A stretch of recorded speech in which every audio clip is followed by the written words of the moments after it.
ભરૂચ શહેરના પશ્ચિમ વિસ્તારમાં સબજેલ પાસેના નગર રચના નંબર 3 અંતિમ ખંડ 9495 વાળી જમીનના મેદાનને હેતુફેર નહીં કરવા બાબતે શહેર જિલ્લા કોંગ્રેસ દ્વારા વાંધા અરજી જિલ્લા કલેક્ટરને આપવામાં આવી હતી।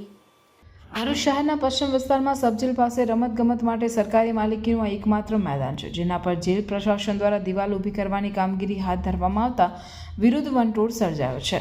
જે મુદ્દે ભરૂચ શહેર જિલ્લા કોંગ્રેસ દ્વારા વિરોધ વ્યક્ત કરી વાંધા અરજી ભરૂચ અંકલેશ્વર શહેરી સત્તામંડળને આપવામાં આવી છે, જેમાં જણાવ્યું છે કે આ મેદાનનો ઉપયોગ પશ્ચિમ વિસ્તારની તમામ શાળાઓના વિદ્યાર્થીઓ એમના વ્યાયામ કાર્યક્રમો માટે આ મેદાનનો ઉપયોગ કરે છે। તદુપરાંત સમગ્ર પશ્ચિમ વિસ્તારના બાળકો અને યુવાનો વિવિધ રમતગમત માટે આ મેદાનનો ઉપયોગ કરે છે।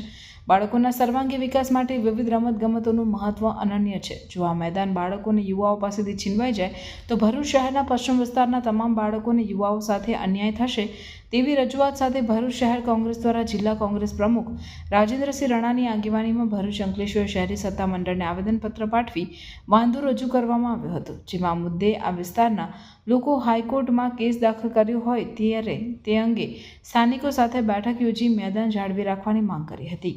વાંધા અરજી રજૂ કરવામાં સ્થાનિકો સાથે જિલ્લા કોંગ્રેસ પ્રમુખ રાજેન્દ્રસિંહ રાણા, શહેર કોંગ્રેસ પ્રમુખ હરીશ પરમાર, પાલિકા વિપક્ષ નેતા શમસાદ અલી સૈયદ, દંડક હેમેન્દ્ર કોઠીવાલા સહિત અન્ય અગ્રણીઓ અને કાર્યકરો ઉપસ્થિત રહ્યા હતા। ભરૂચનો પશ્ચિમ વિસ્તાર હાટ સમાન છે। ત્યાં આવેલા સંતોષી વસાહત પાસે નુરાની સોસાયટી પાસે સબજેલ આવેલી છે। સબજેલની બાજુમાં સ્પોર્ટનું બહુ મોટું ગ્રાઉન્ડ આવેલું છે। ત્યાં વ્યાયામ લોકો કરે છે, બાળકો રમતગમત રમે છે। ત્યાં એમાં સબજેલ તરફથી ત્યાં કમ્પાઉન્ડ વોલ કરીને દિવાલ બનાવવામાં આવે છે। એના વિરોધમાં હાઈકોર્ટમાં એ વિસ્તારના લોકો ગયા છે કે અને રમતગમતનું મેદાન રહેવા દેવું જોઈએ। બીજું કોઈ વિસ્તારમાં મેદાન આટલું મોટું નથી।